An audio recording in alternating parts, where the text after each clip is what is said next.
On the Total Theater Tony Special, another critic weighing in on the season and specifically on awards and awards ceremonies. He's Ed Rubin, and he's written about theater as well as arts and the fine arts for magazines that are both online and domestic, and a lot of international magazines too. But he does cover theater for New York Theater Wire, for theaterscene.net, and he's also begun writing reviews for TotalTheater.com, which I'm very close to. He's a member of the Drama Desk, the Outer Critics Circle, and he's on the board of the American Theater Critics Association. He's Ed Rubin, and he's with us on the phone. Hi, Ed, and let me ask you, you attended this year's Outer Critics Circle Awards, and you watched the Drama Desk Awards online. What are your thoughts about those two ceremonies?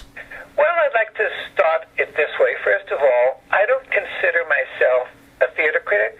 I consider myself a writer first, audience, maybe a theater reviewer. I don't like the word critic. All the critics I know, most of them are pretty awful people. God, okay. And especially New York critics. At the end of the play, I turn to them and say, "What did you think?" I've never heard anybody unqualifiably like anything. They pull it apart, they bitch and moan. Here we have, this season, The Kinky Boots and Matilda. Yeah. They're nominated for 13 categories in Tony, Kinky Boots, Matilda 12, Pippin 10, Cinderella 9. Mm-hmm. And even then, the critics, the lesser critics, the Times raves and raves and raves. What was your question, David? I love talking to Ed because it always goes like this. Well, no, what I was asking about is not yet the Tonys, but two of the other major awards in New York, the Outer Critics and the Drama Desk. Right. You saw the ceremonies. Well, yeah, so your thoughts? I love to watch the awards. I don't really watch TV hardly at all, but I watch all the award shows because I consider myself, this is my job. I have to know what's happening, what's in, and what's out. I especially love watching the theater awards from the very beginning, and there are about 10 or 15 theater awards, from the Drama League to the Outer Critics, from the Drama Desk, and I watch as the people accept their awards. I'm interested in how they dress, how they present themselves, their speeches. Do they change it from on and on and on and on? Oh, interesting. This year, the Drama Desk opened up with old Jews telling jokes. It was 20 minutes of the most boring thing, and I watched it with another critic, by the way, and we were appalled. It was just kind of awful. But the Outer Critics Circle I went to, and I went with a friend who was the first camera woman for national TV in the country. And she loved this. She's friends with all the actors. She knows it. She loves a schmooze and everything. And I was watching, and I'm saying to myself, they had faces then. I kept thinking of Gloria Swanson and Sunset. They had faces then. It was filled the room with really a lot of nothings, low-quality people who everyone is touting. For instance, Nathan Lane. He's a darling. From New York critics, they kind of love him, although it's interesting that he did not win the Drama Desk for Best Actor, rightfully so, and I was quite surprised because very often they give the award to the wrong person. Tracy Letts won for Best Actor. He probably, hopefully, will win the Tony. Okay. Nathan Lane was there. He gave 2 minutes of something he thought was funny, and then he was serious. His voice always drove me crazy. You realize you're in the minority on this, Ed, that most people, myself included, think of Nathan Lane as one of the premier comic actors in theater of our time. What upsets me about Nathan Lane, and I saw him from the very beginning, it's the same with Harvey Fierstein. When Harvey Fierstein started out at La Mama, he had wonderful plays that were touching and moving. Then someone said, we're going to package him, and they put all 3 plays together with Torch Song Trilogy. Mm-hmm. And I knew then that he was going to be the great white gay hope. His voice also drives me crazy. But they're very important for the theater, and sometimes I feel, for instance, Kinky Boots was dreadful, and so was Matilda, and they're making very big money. They're selling out.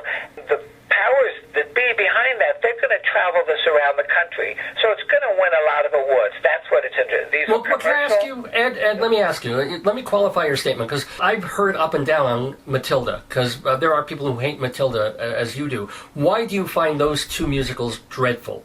Well, first of all, I'm not fond of kids unless they've reached puberty. So they have all these... Annie was awful, too. And Oh, my God. Yeah, okay. Kinky Boots was Priscilla, Queen of the Desert. What annoys me is they have these things like anybody who gets a dress gets a Tony Award. Okay. So they have this guy, Billy Porter, his name is. He won Outer Critics. He won Drama Desk. He may win the Tony. He's okay. I didn't think it was anything special. The only plays this year that drove me crazy and I loved immensely was Pippin. It blew me out of my seat. I was quite shocked. I remember seeing it vaguely a million years ago with Ben Vereen, and all I remember about it was there was a black man. Here they have a black woman. But Diane Paulus won all of the awards for Outer Critics, all of the awards for Drama Desk, and she's going to win the Tonys. And it sounds like you'll be very happy about that. I will be very happy. But there's been some really stinkers, like the orphans, Alec Baldwin, who can't act. He may be good on TV, but he can't act. Let's take a play I loved this year. I'm in a minority here. Nobody loves it. None of the critics. Everybody made a face when I said I loved it. Jekyll and Hyde. Huh. It was marvelous. When I loved it the first time, it's like an opera. It was very dramatic, over the top. The New York Times critic did say that this production had two wonderful voices, but it wasn't nominated for anything. Then you have Hands on a Hard Body, the worst thing I've seen in it forever. Oh, my God. It was just awful. It's nominated for Tonys, not in any categories that mean anything. No, I'm not quite sure about that. I think it might have gotten a best score. Well, it's nominated for Best Original Score. Yeah. It's so boring I could die. Okay. Well, it died a pretty quick death. I mean, they couldn't drum up audiences to see it, but a lot of the critics I'm talking to have nice things to say about it, and were kind of disappointed it didn't run longer. You're not one of them. Not one critic that I know, and the night I saw it, and this sounds terrible, I said, I hope it closes. Then I felt really guilty because I love actors, and they should be working under, how difficult it is to get a job. I felt really bad about it, but I thought, I don't know if the people get the money to pay. Oh, well, yeah, that's a whole other thing. I mean, if it's $125 for a half-decent theater ticket on Broadway, who is going? And how often are they going if it is someone who's not in the theater world or people that we know in our circle? Now, What's-Her-Face is nominated for Swinging... What? She's very athletic. She was at the... Oh, Andrea Martin in... Andrea, yeah. She was wonderful. She's 67 years old. Her body's in great shape, and they have her hanging by a hair in the play, Pippin, and she'll probably win the award for this. Last year, this woman won because she hung from a chandelier. It's very, very predictable. I sat watching all the awards. All the speeches sounded the same. Thank God no one looked up at the ceiling and said, thank God, I want to thank God for winning this.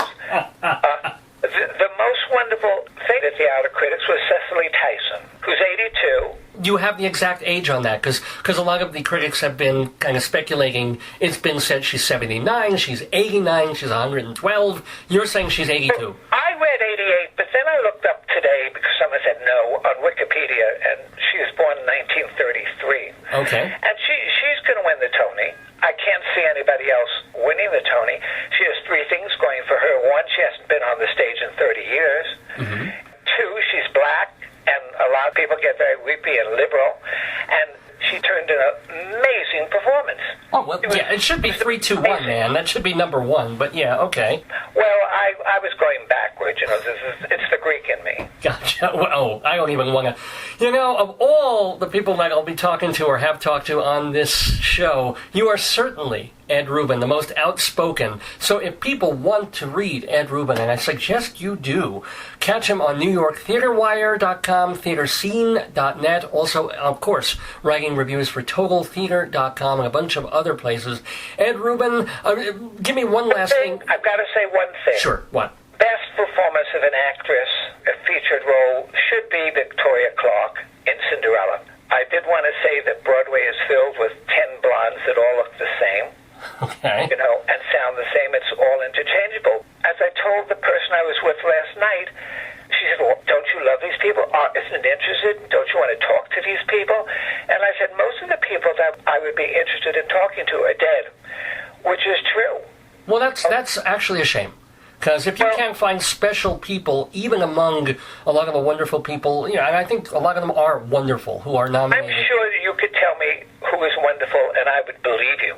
By the way, David Byrne from Here Lies Love won several awards from the Public Theater, which is a marvelous play. Aha.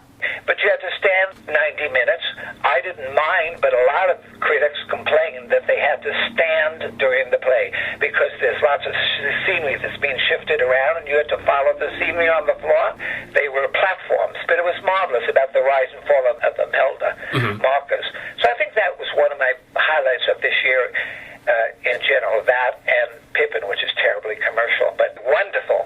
It's been a wonderful highlight of this Total Theater Tony Show to be talking to Ed Rubin. Ed, thank you so much for your thoughts and your passion. It's really great having you on the show. The honor is mine, David. Thank you so much.